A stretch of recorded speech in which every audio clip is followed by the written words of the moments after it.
नमस्कार दोस्तों, मैं हूं डॉक्टर विकास शर्मा और आज चर्चा करते हैं ऑटिज्म के ऊपर। ये जानते हैं कि ऑटिज्म होता क्या है और होम्योपैथी कैसे ऑटिज्म का उपचार कर सकती है।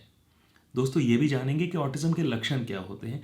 तो पर सबसे पहले चर्चा शुरू करते हैं कि ऑटिज्म होता क्या है।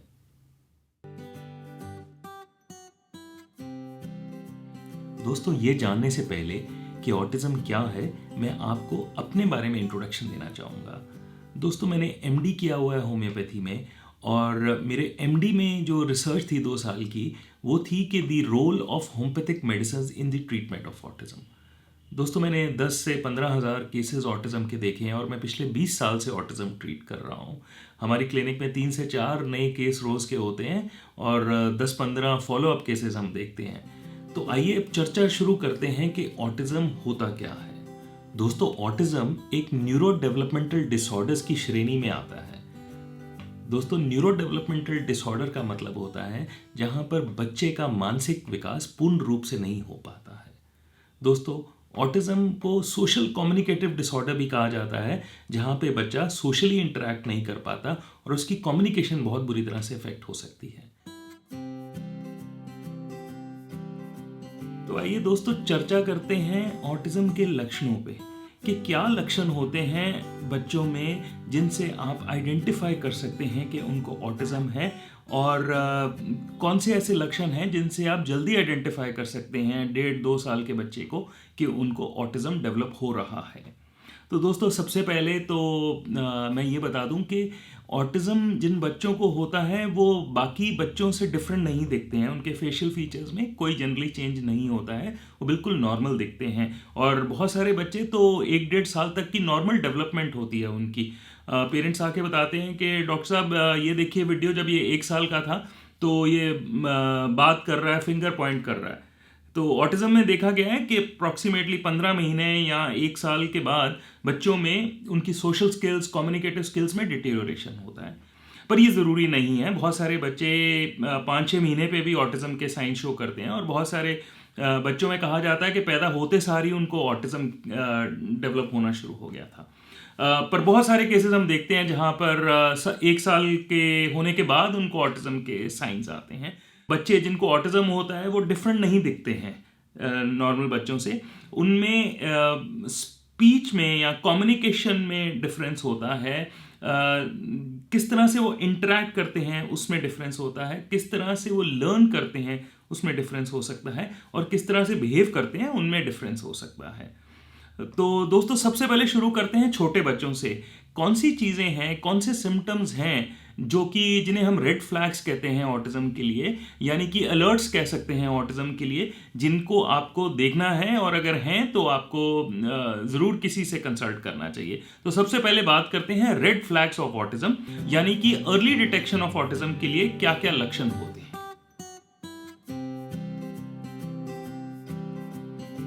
दोस्तों, बहुत सारे छोटे बच्चे जिनमें माइल्ड साइंस ऑफ ऑटिज्म होते हैं, अगर टाइम पे डिटेक्ट हो जाए तो उनके लिए बहुत कुछ हो सकता है। ट्रीटमेंट हैं, थेरेपीज़ हैं और बहुत सारे बच्चे बाहर भी आ सकते हैं। इन पे रिसर्च हुई है, अभी कुछ ऑथेंटिक रिसर्चेज हैं जो कहती हैं कि अर्ली इंटरवेंशन से ऑटिज्म को बहुत अच्छे से ठीक किया जा सकता है।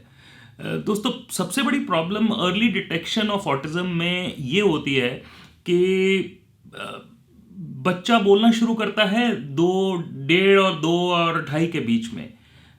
पर पेरेंट्स तब तक वेट करते रहते हैं 2, 2.5, 3 तक। और घर में अक्सर बोला जाता है कि अरे चिंता मत करिए, इसका तो चाचा बोला था 6 पे, मामा बोला था 5 पे, ये भी बोल पड़ेगा। दोस्तों, ये अक्सर घर में ऐसी बातें होती हैं जिसके कारण पेरेंट्स जो होते हैं वो उसी कन्फ्यूजन में रह जाते हैं कि इसकी स्पीच डिलेड है। पर दोस्तों, बहुत सारे साइंस हैं जो कि 15 महीने, 18 महीने या 2 साल पे नजर आने शुरू हो जाते हैं अगर बच्चे को ऑटिज्म है। और वो साइंस हैं जैसे कि बच्चा अपने नाम को रिस्पॉन्स नहीं देता है, या अगर देता है तो कम देता है। दोस्तों, अगर बच्चा 15-18 महीने का है और आप उसका नाम बुला रहे हैं और वो मुड़कर नहीं देख रहा है, तो वो एक बहुत इंपॉर्टेंट साइन हो सकता है ऑटिज्म का। एक और चीज़ मैंने देखी है कि बच्चा किस तरह से रिस्पॉन्ड करता है अपने नाम को। अगर कर रहा है तो वो भी एक बहुत इंपॉर्टेंट चीज़ है। फॉर एग्जाम्पल, अगर बच्चे को आपने आवाज़ लगाई और उसने हल्का सा ऐसे करके देखा, तो उसमें भी कुछ साइंस ऑफ ऑटिज्म हो सकते हैं। पर अगर माइल्ड रिस्पॉन्स भी है या बहुत ज़ोर से आवाज़ लगाने पे थोड़ा सा रिस्पॉन्ड कर रहा है और आपने हियरिंग चेक कराई है, वो नॉर्मल है और रिस्पॉन्स कम है अपने नाम को, तो दोस्तों वो भी एक साइन ऑफ ऑटिज्म हो सकता है। तो दोस्तों ये थी चर्चा रिस्पॉन्स टू नेम के ऊपर। अब आते हैं आई कॉन्टैक्ट के ऊपर। दोस्तों आई कॉन्टैक्ट बच्चों में होना बहुत ज़रूरी है। बच्चों का आई कॉन्टैक्ट जब वो 6-7 महीने के होते हैं तब से आना शुरू हो जाता है। पर अगर आपको लगता है कि आपका बच्चा 12 महीने, 15 महीने, 18 महीने का है और वो ठीक से आई कॉन्टैक्ट नहीं कर पा रहा, आपके साथ कम्युनिकेट नहीं कर पा रहा है, आई कॉन्टैक्ट से नॉन वर्बल जेस्चर से कम्युनिकेट नहीं कर पा रहा है, जैसे कि आप स्माइल करते हैं वापस स्माइल नहीं कर पा रहा, वो भी अर्ली साइंस ऑफ ऑटिज्म हो सकते हैं। तो आई कॉन्टैक्ट दोस्तों एक बहुत इंपॉर्टेंट साइन है ऑटिज्म के लिए।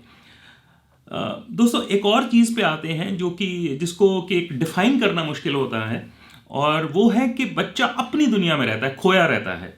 वो अकेले रहना पसंद करता है, अकेले खेलना पसंद करता है। जैसे कि फादर या मदर बाहर से आ रहे हैं और बच्चा उनको रिस्पॉन्ड नहीं कर रहा है, उनको जाके मिल नहीं रहा है, उनको ग्रीट नहीं कर रहा है, चाहे नॉन वर्बल जेस्चर्स हैं जैसे कि हग करना या उनके पास जाना, वो नहीं कर रहा है, अपनी दुनिया में रहता है, टॉयज़ के साथ लगा रहता है। दोस्तों वो भी एक स्ट्रॉन्ग साइन ऑफ ऑटिज्म है और अर्ली साइन ऑफ ऑटिज्म है। ये ज़रूरी नहीं है कि हम वेट करें 2.5 या 3 साल तक, कि जब तक स्पीच का आने का टाइम नहीं होता तब तक हम वेट करें। दोस्तों 1.5-2 साल के बीच में भी ऑटिज्म डिटेक्ट किया जा सकता है अगर आप इन साइंस के बारे में अवेयर हों। दोस्तों बच्चा टॉयज के साथ लगा रहता है और अपनी दुनिया में रहता है, ये भी एक इंपॉर्टेंट साइन ऑफ ऑटिज्म है। एक और चीज मैंने दोस्तों देखी है, वो है पर्पसलेस मूवमेंट्स, कि बच्चा टिक के नहीं बैठता है। मतलब ये बाकी साइंस भी प्रेजेंट है। फॉर एग्जांपल, अगर बच्चा अपनी दुनिया में रहता है और वो अपने नाम को रिस्पॉन्ड नहीं कर रहा है, फिंगर पॉइंट नहीं कर पा रहा है चीज़ों को, फैन, नोज, आईज, ईयर्स, और उसमें पर्पसलेस मूवमेंट्स भी हैं, यानी कि वो टिक के नहीं बैठता है, कभी किधर जा रहा है, कभी किधर जा रहा है और एक कोने में चले जाता है, या किसी चीज़ के साथ, किसी ऑब्जेक्ट के पार्ट के साथ उसके साथ एक कांस्टेंट उसकी इंटरेक्शन है। तो दोस्तों ये भी एक अर्ली साइन ऑफ ऑटिज्म है। तो दोस्तों ये थे अर्ली साइंस ऑफ ऑटिज्म के ऊपर चर्चा। और अगर आपको लगता है कि आपके बच्चे में ये चारों साइन प्रेजेंट हैं या एक या दो इनमें से साइंस प्रेजेंट हैं, तो दोस्तों आप ज़रूर किसी पीडियाट्रिशियन से या न्यूरो डेवलपमेंटल स्पेशलिस्ट से मिलिएगा। कृपया करके इसको डिले मत करिएगा, बिकॉज अर्ली इंटरवेंशन का बहुत बड़ा रोल है। अर्ली इंटरवेंशन का मतलब है कि अगर आप जल्दी से इसके बच्चे को थेरेपीज देनी शुरू कर दें या होम्योपैथिक ट्रीटमेंट देना शुरू कर दें, तो उससे बच्चे में बहुत सारे चेंजेस आ सकते हैं। तो दोस्तों अब चर्चा करते हैं मेन साइंस ऑफ ऑटिज्म के ऊपर। और दोस्तों ऑटिज्म तीन मेन साइंस होते हैं या 3 मेन कैटेगरीज होती हैं जहां ऑटिज्म अफेक्ट करता है। दोस्तों नंबर 1 पे होता है कम्युनिकेशन, नंबर 2 है सोशल स्किल्स, और थर्ड होता है वो बच्चे की इंटेलिजेंस और कॉग्निशन भी इफेक्ट होती है। तो दोस्तों सबसे पहले चर्चा करते हैं स्पीच एंड कम्युनिकेशन के ऊपर। दोस्तों अक्सर देखा गया है कि 25 से 30% बच्चे जिनको ऑटिज्म होता है या बाद में डिटेक्ट होता है ऑटिज्म, उनमें देखा गया है कि उनको 12 और 18 महीने के अंदर थोड़ी सी स्पीच डेवलप होती है और फिर वो स्पीच उनकी चले जाती है। दोस्तों ये सिर्फ 25 से 30% बच्चों में होता है, सब में नहीं होता है। उसका मतलब है कि जो उनकी अक्वायर्ड लैंग्वेज थी या अक्वायर्ड वर्ड्स थे, वो आहिस्ता आहिस्ता लूज कर देते हैं, वो भूलना शुरू हो जाते हैं और वो स्पीच जो आई होती है वो चली जाती है। दोस्तों ये एक इंपॉर्टेंट साइन होता है कि अगर आपको लग रहा है कि आपके बच्चे की जो स्पीच आई हुई थी और वो जारी है, ये भी एक अर्ली साइन ऑफ ऑटिज्म होता है। तो दोस्तों स्पीच में एक और जो मेन पार्ट होता है वो ये होता है कि स्पीच स्लो डेवलपमेंट होती है। अगर आती भी तो बहुत थोड़ी थोड़ी आती है या बिल्कुल भी नहीं आती है। सो डिलेड स्पीच या no speech is an important sign of autism. अगर आपका बच्चा 2.5 साल का है और वो 2 वर्ड नहीं बोल पा रहा या बिल्कुल स्पीच नहीं आई है, तो दोस्तों ये एक इंपॉर्टेंट साइन है ऑटिज्म का। सेकेंड जो कि स्पीच का एक और पार्ट है वो है नॉन वर्बल कम्युनिकेशन। दोस्तों जैसे कि बच्चा स्माइल नहीं वापस कर पा रहा है या बाय बाय वेव नहीं कर पा रहा है, फिंगर पॉइंट नहीं कर पा रहा है, उसको पूछो नोज कहाँ है तो वो नोज बता नहीं पाता। दोस्तों ये भी एक इंपॉर्टेंट साइन ऑफ ऑटिज्म होता है। एक ही तरह के शब्द जो है वो बार बार बोलता रहता है, एक ही लाइन है जो वो बार बार दिन में बोलता रहता है। दोस्तों ये भी एक इंपॉर्टेंट साइन ऑफ ऑटिज्म होता है। दोस्तों अब आते हैं सोशल स्किल्स के ऊपर कि बच्चे की सोशल स्किल्स कैसे इफेक्ट होती हैं। दोस्तों बहुत सारे पेरेंट्स आके बताते हैं कि जो पहली चीज़ जिसने उनको अवेयर किया था कि बच्चे को कोई प्रॉब्लम है, वो ये है कि जब उन्होंने बच्चे को 2-2:30 पे स्कूल में डाला तो टीचर ने ये बुला के उनको बोला कि ये बच्चा बाकी बच्चों से इंगेज नहीं करता है।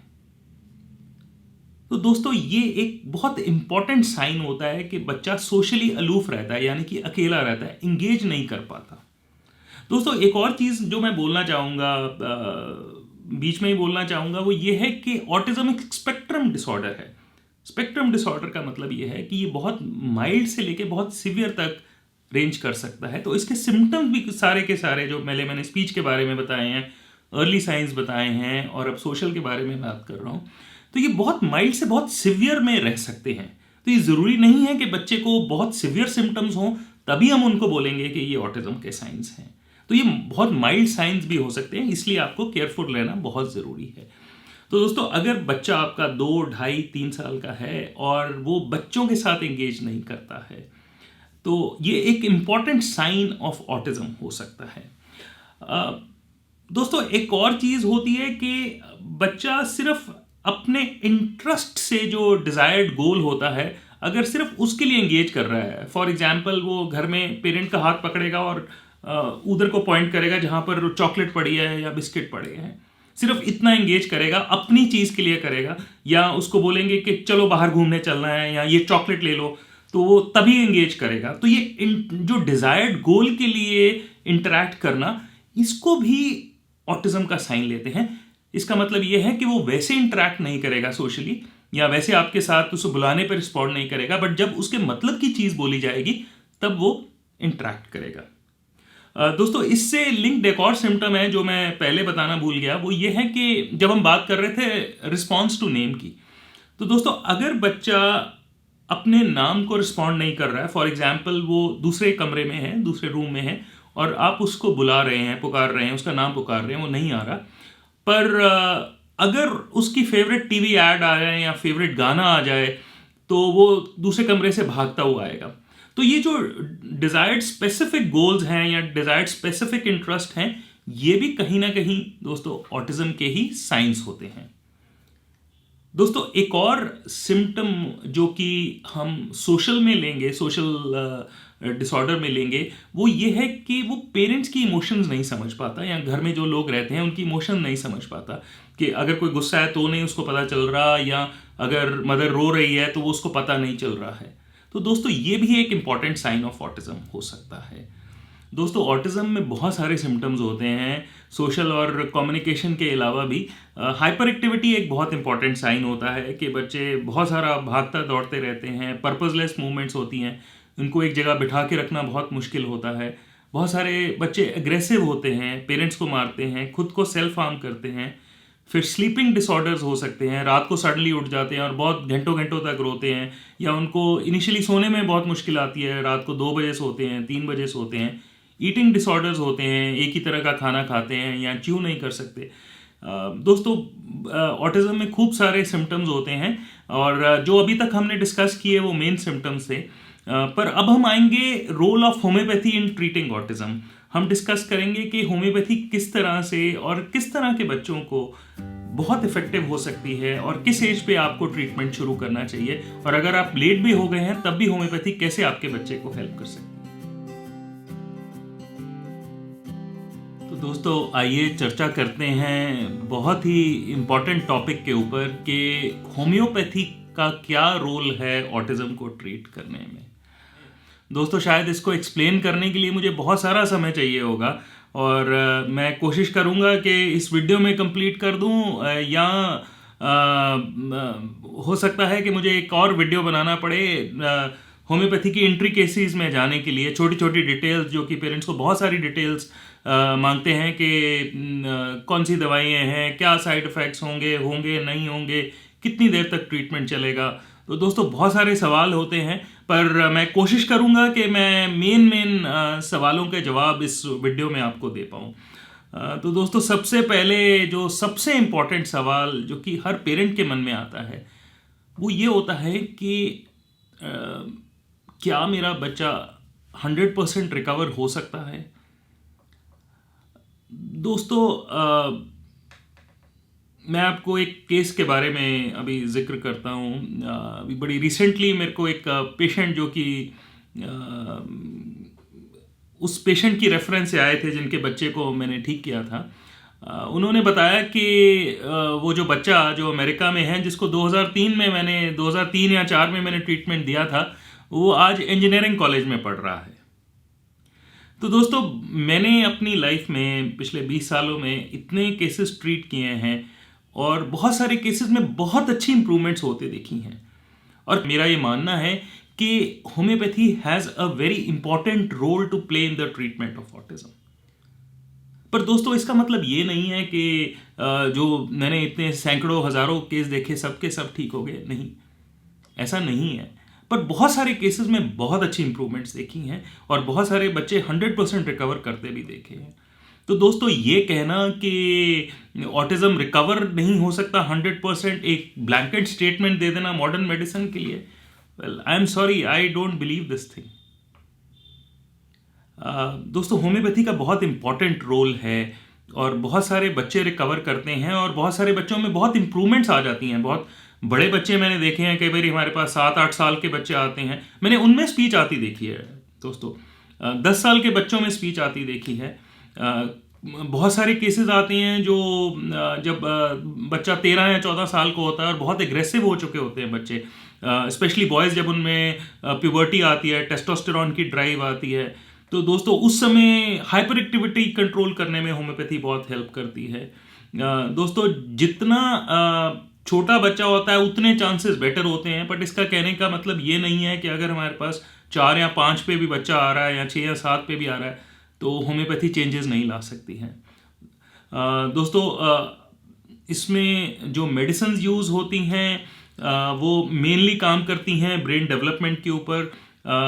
1-2 मेडिसिन हैं जो बच्चे को हेल्प करती हैं कनेक्ट करने के लिए उसके एनवायरनमेंट के साथ, और यही मेडिसिन हैं जो सबसे इंपॉर्टेंट और पिविटल रोल प्ले करती हैं बच्चे की रिकवरी में, हाइपर एक्टिविटी को कंट्रोल करने के लिए, सेंसरी इश्यूज के लिए, स्लीपिंग डिसऑर्डर्स के लिए और बाकी चीज़ों को, बाकी सिम्टम्स को कंट्रोल करने के लिए भी होम्योपैथी में दवाइयाँ होती हैं।